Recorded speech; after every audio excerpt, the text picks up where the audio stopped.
Assalamualaikum warahmatullahi wabarakatuh. Balik lagi di channel Akbar CK. Roy Suryo, Rismon Tiva bakalan nangis di pojokan sambil gigit jari. Kenapa?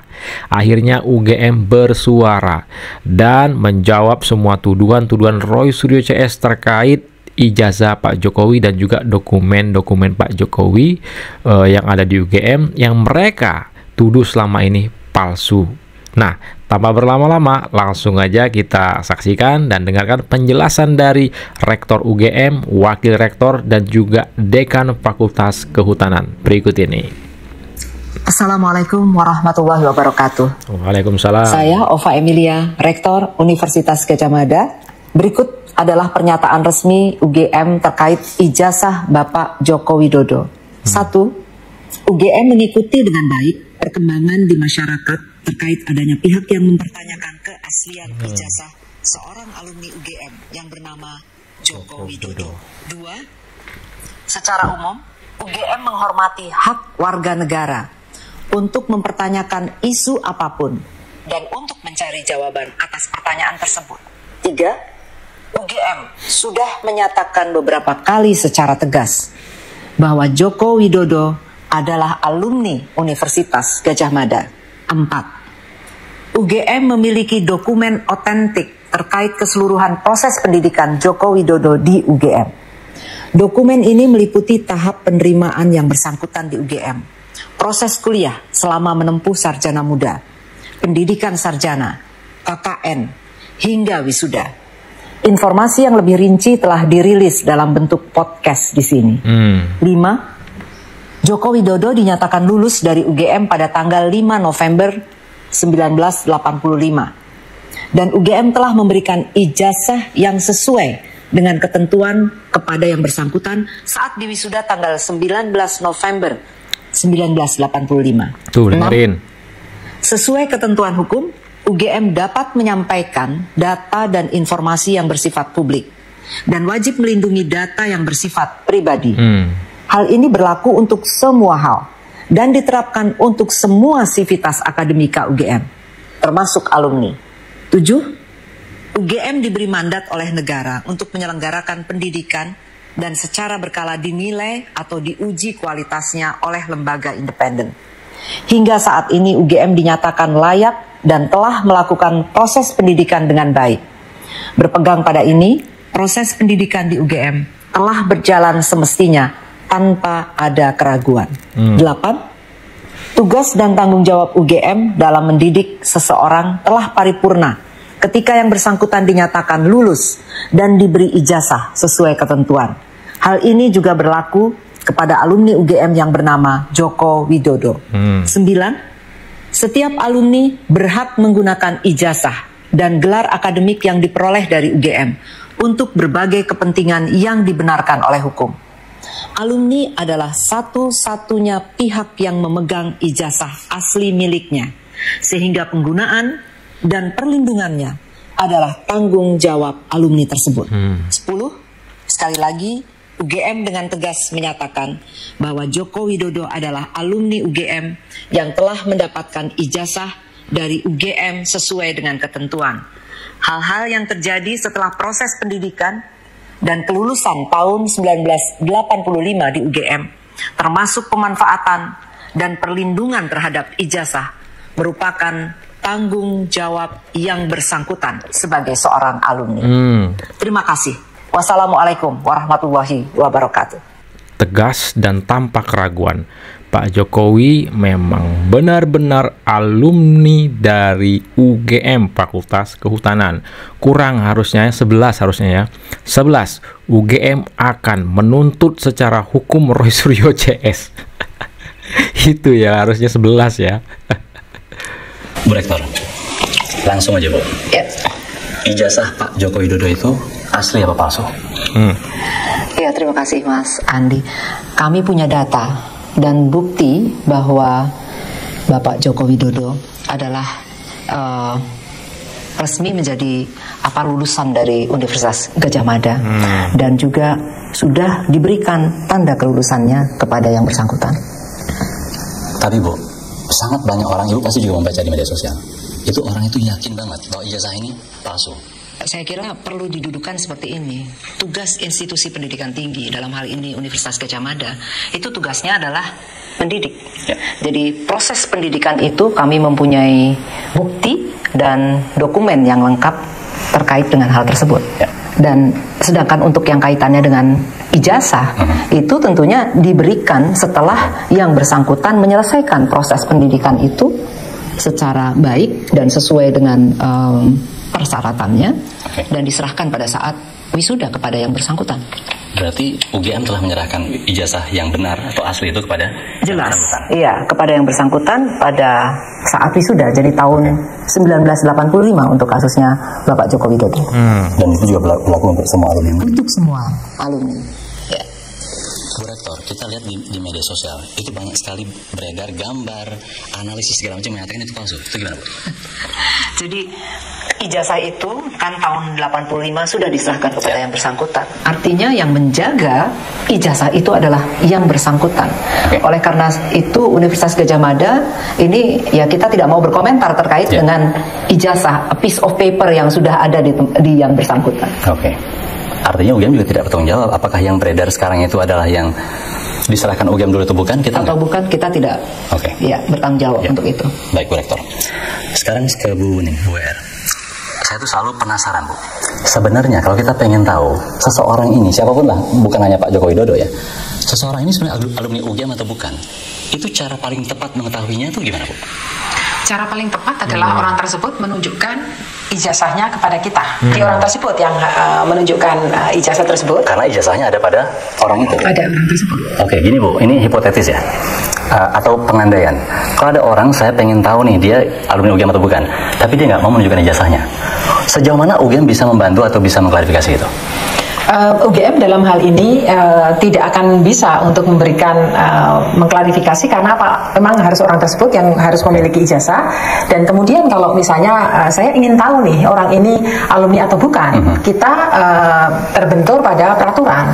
Kita tidak bisa menunjukkan data pribadi kepada orang yang itu tidak relevan dengan mereka yang memiliki ijazah tersebut. Baik, tapi artinya Bu Ning, UGM sebenarnya kan bisa ngecek kan ya bahwa orang itu ada datanya apa tidak, tapi tidak dibolehkan menyampaikan informasi itu kepada orang yang tidak berwenang. Betul begitu maksudnya? Betul, iya. Oke. Ini pengandaian lagi nih Bu. Kalau seandainya yang meminta punya kewenangan, katakan negara meminta gitu ya.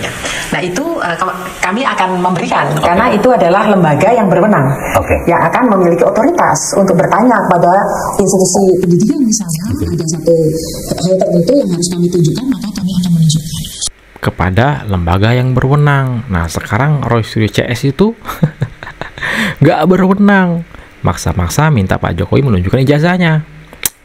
Oke, masih kepada Bu Ning nih. Ini agak sedikit lucu tapi menggemaskan menurut saya, Bu ya. Menggemas. Banyak orang bilang, Bu, ijazah Pak Joko Widodo itu palsu dan dibuat di sebuah percetakan di mana lagi tuh? Mungkin Jalan Pramuka kalau saya pernah baca. Komentar Ibu gimana? Sebetulnya sederhana ya cara logika berpikirnya. Sebagai contoh nih, misalnya ada sebuah perguruan tinggi ternama misalnya ya di Inggris atau di Amerika, sebutlah Oxford misalnya. Terus kemudian ada seseorang itu yang memalsukan ijazah Oxford, dan kemudian dipakai oleh dia dan kemudian orang percaya bahwa itu palsu.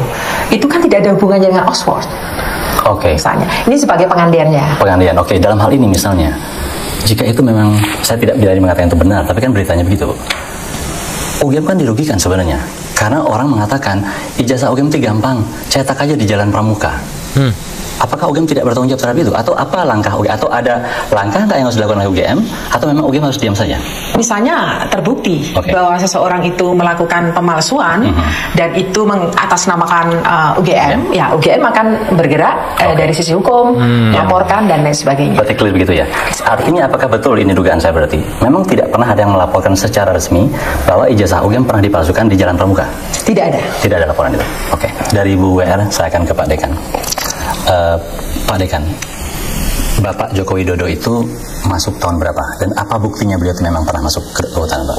Baik, terima kasih. Jadi Bapak Joko Widodo itu bisa dikatakan masuk pertama kali ke UGM itu setelah mengikuti serangkaian tes, kemudian diumumkan ya Proyek Perintis 1 itu diumumkan pada tanggal 18 Juli 1980. Itu baru pengumumannya saja. Jadi kalau kita ditanya kapan masuknya, tentu setelah registrasi. Registrasi itu di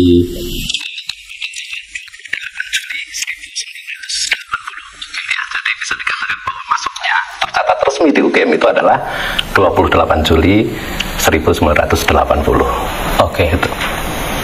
Ini saya mewakili netizen itu Pak. Ya.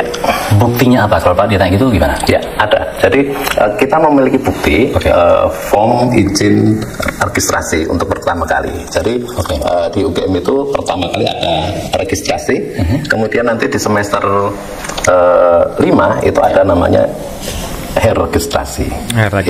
Dan itu semua itu semua dua-duanya ada di Fakultas Kehutanan. Tunjukkan dong Pak. Nah, mohon maaf, sekarang posisinya kita serahkan ke kepolisian, jadi kami tidak bisa menunjukkan itu. Saya menganggapnya itu sebagai data pribadi. Baik. Berarti ada 2 poin ini. Ya. Satu, itu mungkin data pribadi, jadi kita harus hati-hati. Ya. Kedua, memang faktanya sedang ada di proses kepolisian. Ya. Baik. Bu Rektor, ada yang mau disampaikan soal itu tadi? Tambahkan. Iya, sebetulnya tadi yang disampaikan Pak Dekan, semua data kita sudah miliki, dokumen tersebut juga sudah rapi kita kumpulkan, dan sekarang ini memang sudah ada di tangan kepolisian karena adanya proses. Sudah di kepolisian data-data itu. Rismon sibuk cari bukti, sibuk geruduk UGM. Legal yang berkembang. Lagi-lagi nih Bu, ini kan kita dari tadi bicara soal privasi segala macam. Ini sama menegaskan sekali lagi Bu, kalau memang kita nggak bisa nih kan tunjukkan data-data itu alasannya apa sih? Kenapa kita tidak menunjukkan? Apa kita menyembunyikan sesuatu atau kita membela sesuatu? Kalau tidak menunjukkan, kenapa kita tidak tunjukkan? Ada aturan Undang-Undang Keterbukaan Informasi Publik yang harus kita patuhi juga. Jadi sebagai institusi yang melayani masyarakat, tentunya kita memegang dokumen pribadi orang-orang yang bersangkutan. Nah, Undang-Undang KIP ini melindungi supaya kita tidak mengobrol semua dokumen yang memang bukan menjadi ranah publik. Tadi seperti yang disampaikan oleh Bu WR misalnya tentang ijazah. Ijazah itu juga merupakan dokumen pribadi. Jadi bukan ranahnya institusi untuk menunjukkan kepada publik. Jadi dengan kata lain Bu, begitu ijazah itu dipegang oleh orangnya, maka hanya orang itu saja yang berhak untuk menunjukkan bukti itu. Baik, terima kasih Bu Rektor. Saya kembali ke Pak Sigit sebagai rekan. Pak, ini pertanyaan ringan saja. Bapak angkatan berapa Pak? Angkatan 1990. Berarti Bapak adik kelasnya Bapak Joko Widodo ya? Kalau sebagai mahasiswa tidak pernah bertemu, tetapi setelah khususnya saya menjadi dosen, saya membawa mahasiswa itu untuk mengunjungi pabrik-pabrik yang dimiliki oleh Pak Jokowi. Pak Dekan, ada satu polemik yang nggak selesai soal pembimbing Pak. Iya. Kasmujo. Itu banyak sekali spekulasi. Saya pengen dengar dari Bapak sekarang. Jadi pembimbing akademik itu adalah Bapak Insinyur Kasmujo. Waktu itu masih Insinyur Kasmujo. Selanjutnya bersekolah lagi jadi Insinyur Kasmujo MS sekarang sampai pensiun begitu. Masih nggak percaya Rismon? Itu pembimbing akademik yang membimbing Pak Jokowi mulai semester kelima. Itu kalau zaman sampai lulus. Istilahnya dosen wali juga betul ya? Dulu sering disebut sebagai dosen wali. Angkatan saya itu dosen wali. Ya, betul. Ya.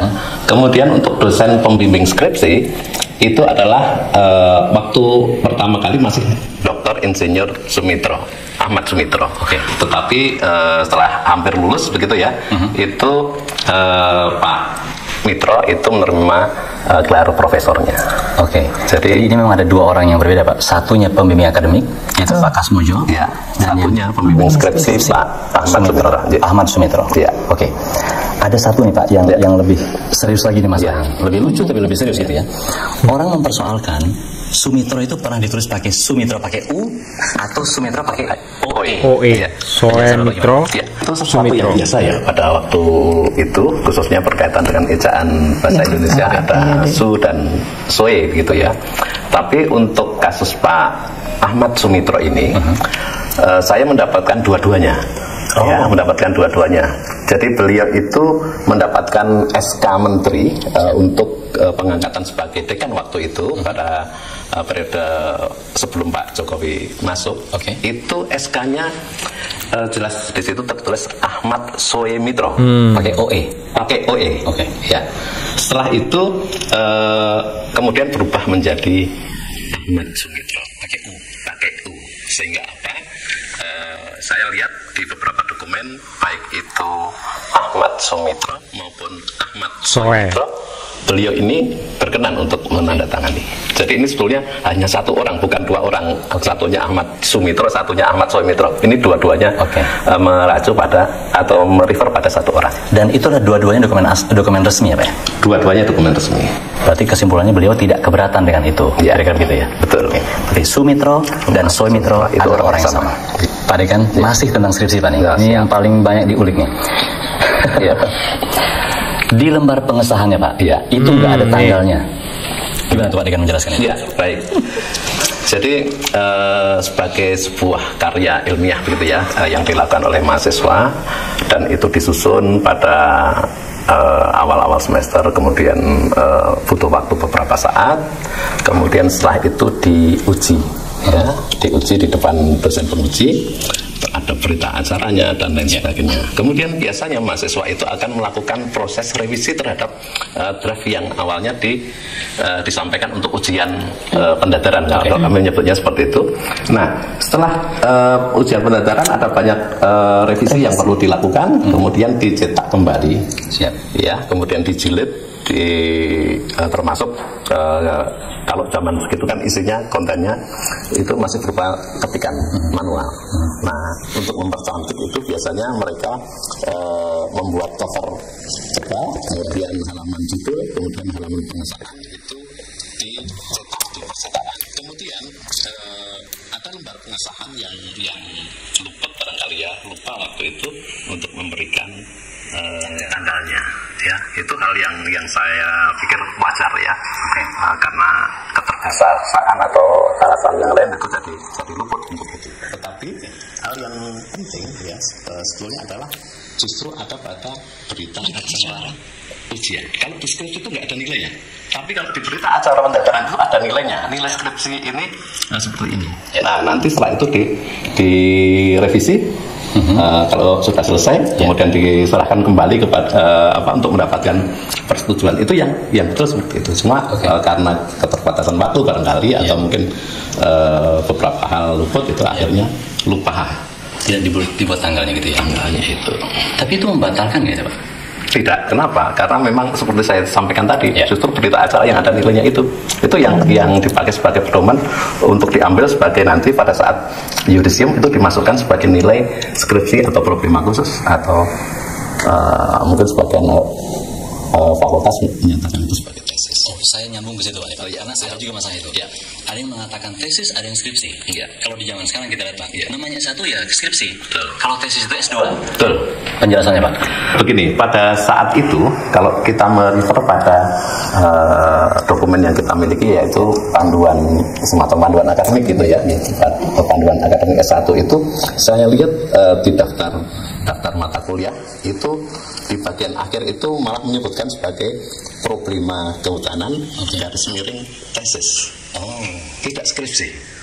Ya, di panduannya ada itu Pak. Di panduannya itu waktu itu sebetulnya seperti itu. Ada perkembangan aturan dan lain sebagainya bahwa karya untuk untuk sarjana itu namanya skripsi, maka ikut merubah menjadi skripsinya. Tetapi barangkali ada beberapa orang yang masih menganggap bahwa tesis itu merupakan sebenarnya hal yang sama, tapi dia memilih tesis begitu. Artinya selain Pak Jokowi ini, Pak Jokowi. Kalau Pak Jokowi skripsi sudah Pak skripsi. Kalau ada angkatan Pak Jokowi yang masih pakai tesis, tapi kalau untuk Pak Jokowi sendiri skripsi saya ya. Baik, terima kasih Pak Dekan. Saya ke Bu Ning aja sekarang. Masih tentang gelar atau tentang Pak Sumitro. Pak Bu Ning, ada yang mengatakan bahwa Pak Sumitro itu menggunakan gelar atau menulis gelarnya itu sebelum pengukuhan. Apakah itu benar begitu atau itu adalah kesalahan Bu? Gimana menurut Bu Ning? Jadi begini, kalau di Universitas Gadjah Mada itu pengukuhan itu seperti pestanya ya, seperti dikepiake gitu dalam bahasa Jawa. Tapi yang bersangkutan itu sudah menerima SK. Dan seseorang yang sudah menerima SK guru besar itu berhak untuk menggunakan setelah SK itu turun. Jadi dasarnya itu bukan pengukuhan guru besarnya, tetapi adalah SK-nya. Ya seperti orang kalau menikah, itu adalah surat nikahnya, bukan pestanya. Bukan resepsinya. Bukan resepsinya. Itu seperti itu. Jadi artinya Prof. Sumitro ini memang sudah profesor ketika itu, cuma memang belum dikukuhkan, belum ada seremoni pengukuhannya gitu. Betul. Dan bahkan pada waktu itu ada juga guru besar itu yang sampai bertahun-tahun baru pengukuhan seperti itu. Ya, Pak Dekan, di dokumen atau di website ETD-nya UGM, Electronic Thesis and Dissertation, itu ada skripsinya Pak Jokowi.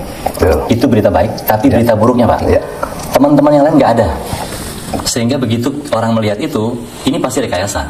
Yang didigitalkan hanya untuk Pak Jokowi saja, hanya untuk kepentingan kasus ini, yang lainnya enggak. Bapak gimana menjawabnya? Jadi begini, kita sebagai sebuah institusi pendidikan yang kebetulan alumninya itu menjadi orang nomor 1 di Indonesia, tentu punya rasa kebanggaan. Nah, pada saat itu meskipun ETD itu berposisi adalah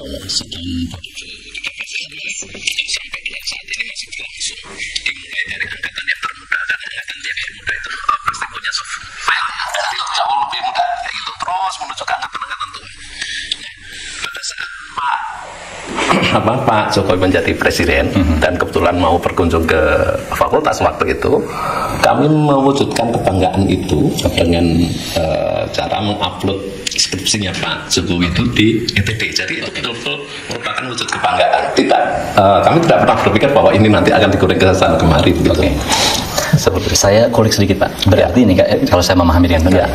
Kalau sekarang orang lihat ETD di UGM itu berarti tesis dan disertasi dan skripsi anak-anak baru itu udah pasti ada di sana. Betul ya? Dan UGM sedang sekarang melakukan satu proyek untuk mendigitalkan semua karya tulis sebelumnya gitu kan ya? Tapi secara bertahap gitu ya? Kalau di kehutanan sendiri Pak, itu sampai angkatan keberapa yang sekarang lagi diprosesnya? Yang paling lama? Sebenarnya. Jadi pada saat kasus ini mulai meledak bulan April yang lalu, itu saya cek ke pustakawan kami, kita mengatakan baru pada sampai tahun 1990 pas angkatan saya. Angkatan saya. Artinya semua alumni angkatan 90 sampai sekarang ke sini itu artinya sudah ada di ETD-nya.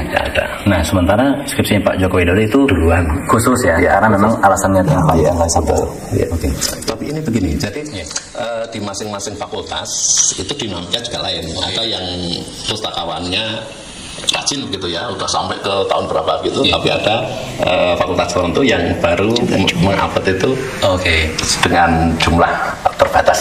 Tadi Pak Sigit, Pak Dekan mengatakan soal perbedaan itu ya tadi di fakultas ini. Saya ke Bu Wuning sekarang.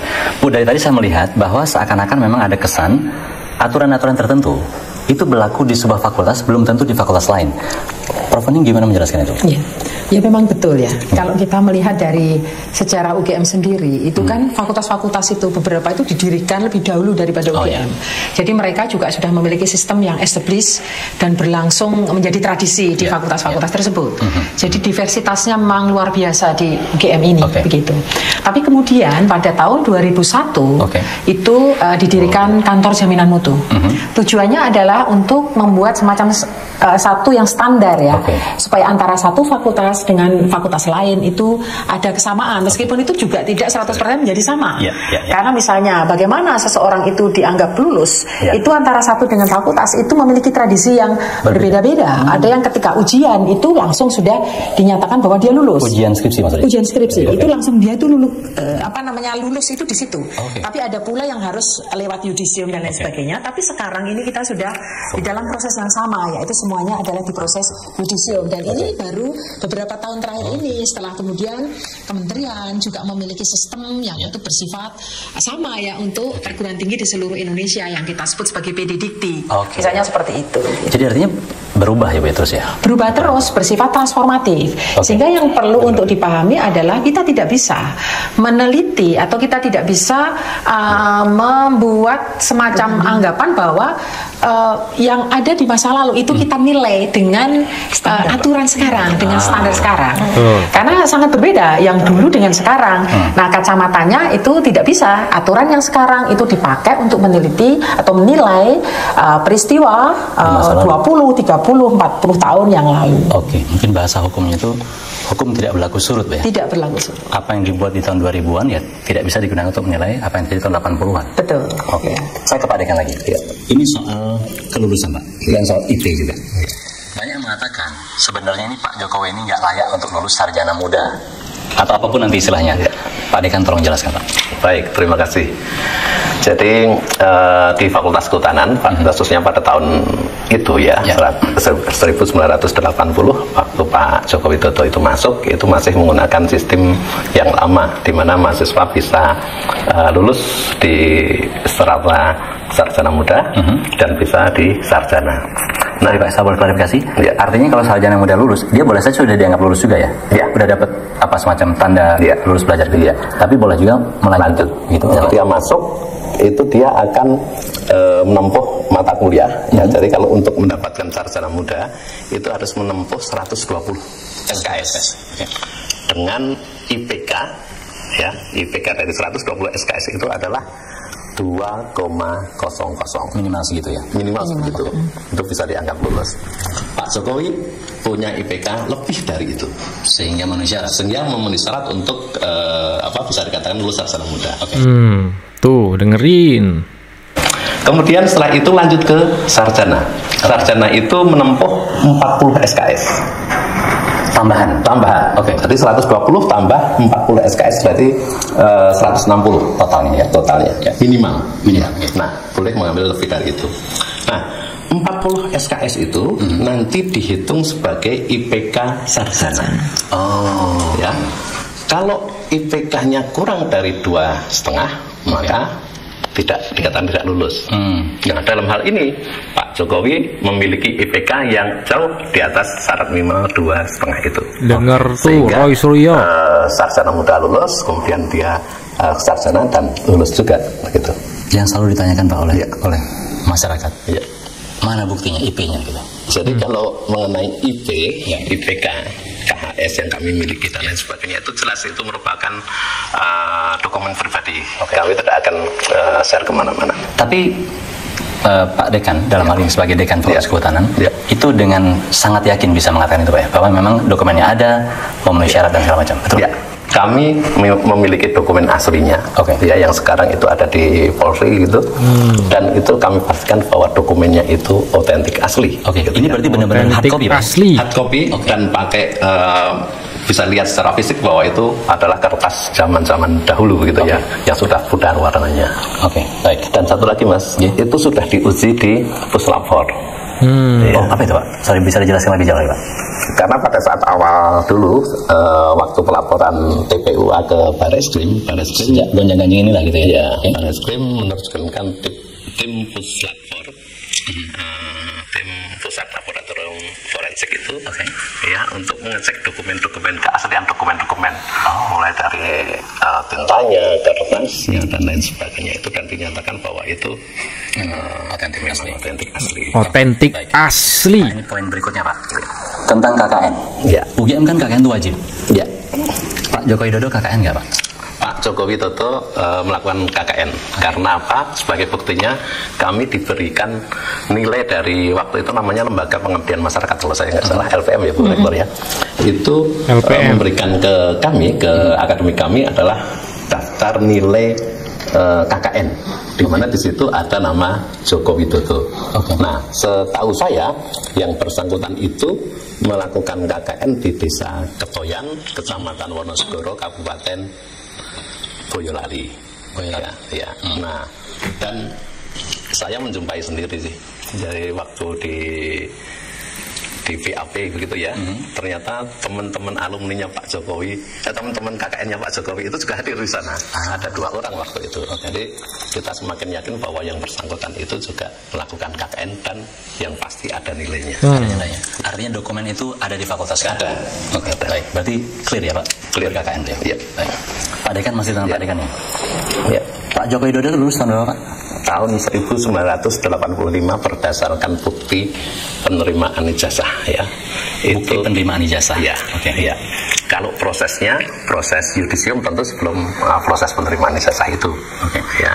Ada proses yudisium, kemudian dokumen yudisiumnya juga masih asli, terus hasilnya juga ditulis tangan waktu itu, termasuk di situ ada IPK sarjana muda, ada IPK sarjana, dan itu diketahui oleh dosen pengujinya. Oke. Dibalik lagi Pak ke pertanyaan. Ijazahnya ada nggak? Kalau ijazah itu kan dicetak sekali, kemudian diberikan kepada yang bersangkutan.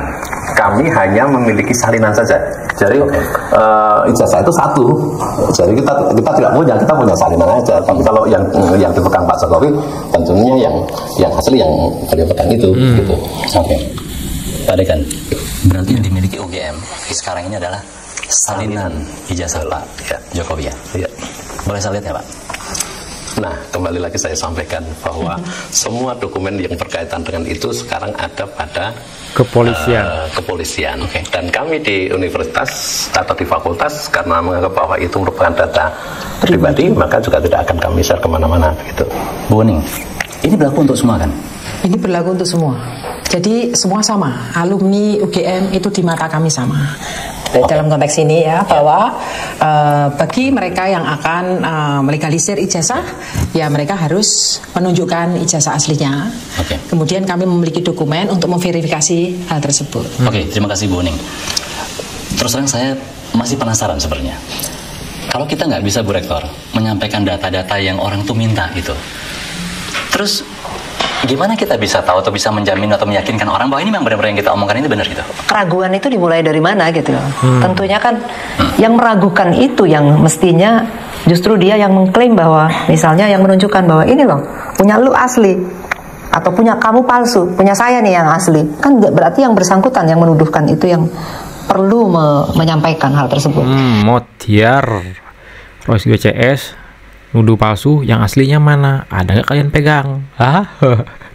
Sedangkan bagi kami di institusi pendidikan, kami punya bukti, dokumen yang tadi sudah disampaikan oleh Bapak Dekan tentang otentisitas kebenaran dari Bapak Joko Widodo adalah masuk sebagai mahasiswa di UGM, berproses dan kemudian juga mendapatkan ijazahnya pada saat wisuda di tahun 1985. Jadi saya kira mesti kita bagi lah, kita bagi bahwa jangan merancukan gitu ya antara pertanyaan tadi tentang asli atau palsu kepada institusi pendidikan.